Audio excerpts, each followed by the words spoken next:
Fala pessoal, um grande prazer revê-los. Eu passei para vocês alguns exercícios sobre Aristóteles e agora é hora da gente corrigir esses exercícios. Estamos aqui então na página 48 da nossa apostila, questão 3, é uma questão do Enem. Importante, hein? Prestar bastante atenção nessa questão.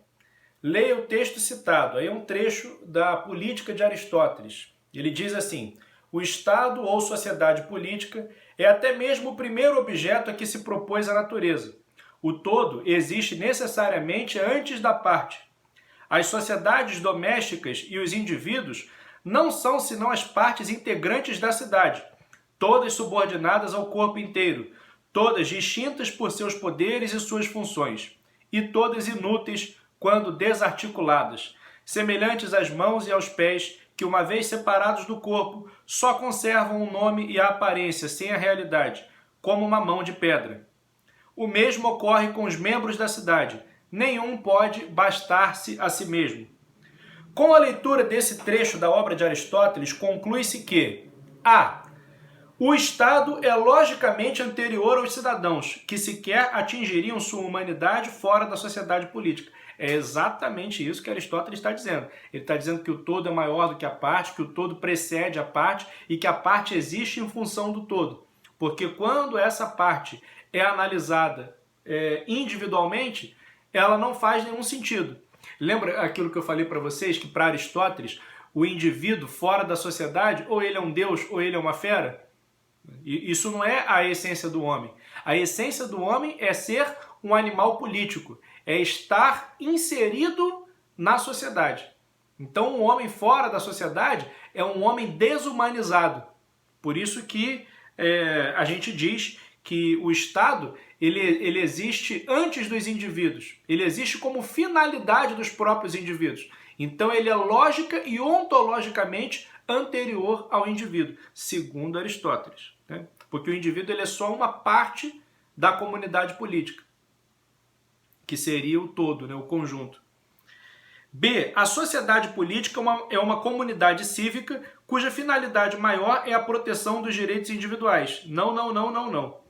Essa questão da proteção dos direitos individuais frente ao poder do Estado é uma coisa que vai surgir na modernidade, lá com os liberais. O pensamento de Aristóteles não é assim, porque para ele o indivíduo está subordinado à coletividade, à polis. Então, para ele, o indivíduo ele deve obediência à comunidade política. O indivíduo ele existe em função da comunidade política. Então, você não pode considerar o indivíduo separado da comunidade política ou o indivíduo contra a comunidade política, os direitos do indivíduo versus os direitos da comunidade política. Não. Os direitos do indivíduo só podem ser entendidos dentro do espectro maior da comunidade política na qual ele está inserido. Então existe aí em Aristóteles uma primazia do todo sobre a parte, da coletividade sobre o indivíduo. C. As formas de governo não se corrompem jamais, pois baseiam-se na sociabilidade natural dos seres humanos. Isso não é verdade e eu inclusive falei para vocês das formas corrompidas de governo segundo Aristóteles. Lembram disso? Então a gente tem, por exemplo, a monarquia, que é o governo de um só, mas tem a forma corrompida que seria a tirania. Existe a aristocracia, o governo de alguns, mas tem a forma corrompida que seria a oligarquia. E tem o governo de muitos, que seria a república ou a politeia, mas tem também a forma corrompida que seria a democracia. Então existem sim corrupções das constituições, das formas políticas, das formas de organização social e política. D. A democracia é uma forma superior de governo, posto que reconhece as diferentes funções dos cidadãos na polis. Aristóteles jamais disse isso, pelo contrário. Ele acredita que a democracia é uma forma degenerada de governo. Letra E. As assembleias de cidadãos são um risco para o Estado, ao gerar discussões que ameaçam o corpo cívico. Por outro lado, Aristóteles nunca falou nada contra a existência de assembleias populares. Aliás, elas eram fundamentais para a própria vida cívica grega e foram, inclusive, importantes para a filosofia. Né? O hábito da discussão, da ágora, as assembleias populares, tudo isso desenvolveu nos gregos uma capacidade de argumentação, uma capacidade de abstração, de transformação de realidades concretas em argumentos abstratos. Então tudo isso acabou servindo para a filosofia mesmo. Aristóteles não iria se contrapor a isso. Então, na questão 3 da página 48, o gabarito então seria letra A. Letra A de amor. É a resposta certa. Aqui na página 49 eu passei para vocês a questão 1, que trata da metafísica aristotélica. Aristóteles, apesar de ter sido discípulo de Platão, criou sua própria filosofia. Uma das diferenças marcantes entre os dois é a importância dada aos fenômenos naturais do chamado mundo sensível. No mundo sensível, a mudança é constante, característica que Aristóteles procura explicar a partir das concepções de matéria, forma, potência e ato. Com base em seus conhecimentos e no enunciado anterior, assinale a alternativa que define corretamente a concepção aristotélica de ato e potência. Então vamos lá. Letra A. A potência e o ato são conceitos que não se referem de fato às coisas materiais sujeitas à transformação. Claro que se referem. Aristóteles tem a metafísica justamente como instrumento para ler as transformações do mundo. Então, não faz sentido nenhum a gente dizer que ato e potência não se referem às coisas materiais. Não. Pelo contrário, tudo que é material tem ato e potência. B. A potência é o momento presente, atual da matéria. Ato é o que ela poderá vir a fazer. É o contrário. A potência é o que ela poderá vir a fazer. Ato é aquilo que já está atualizado, aquilo que já está percorrido, perfeito, acabado.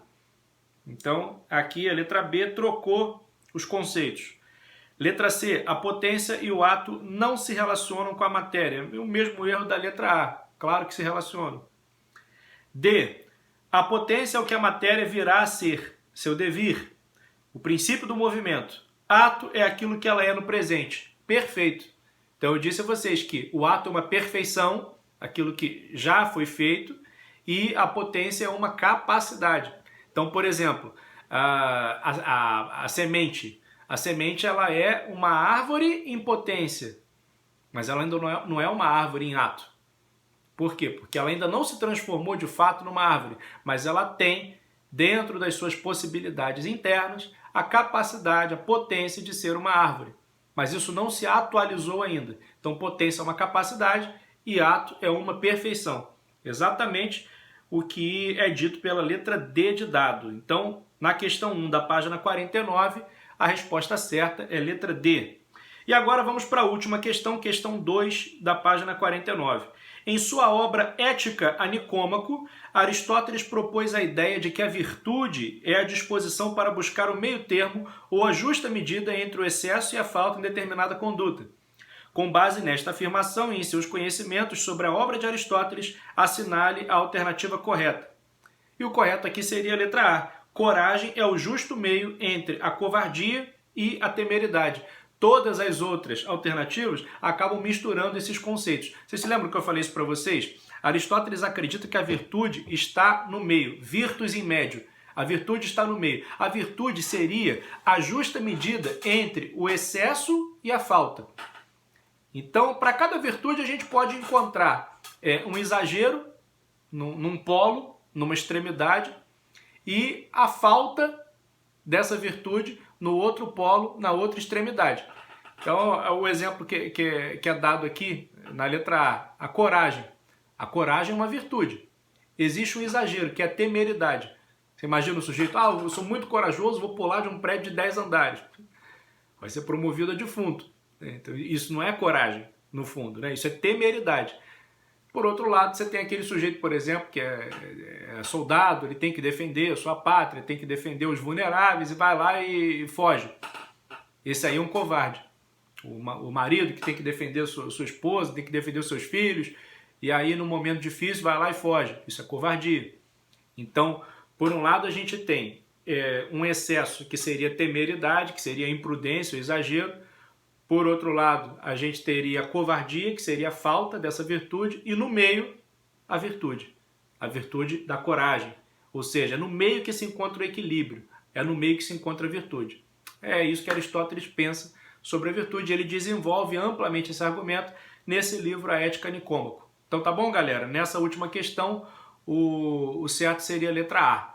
Eu espero que esses exercícios tenham ajudado vocês a entender melhor a filosofia de Aristóteles, e se restar ainda alguma dúvida, eu continuo disponível. Vocês têm meu e-mail, têm meu WhatsApp, podem falar comigo sempre que for necessário, tá bom, galera? Grande abraço!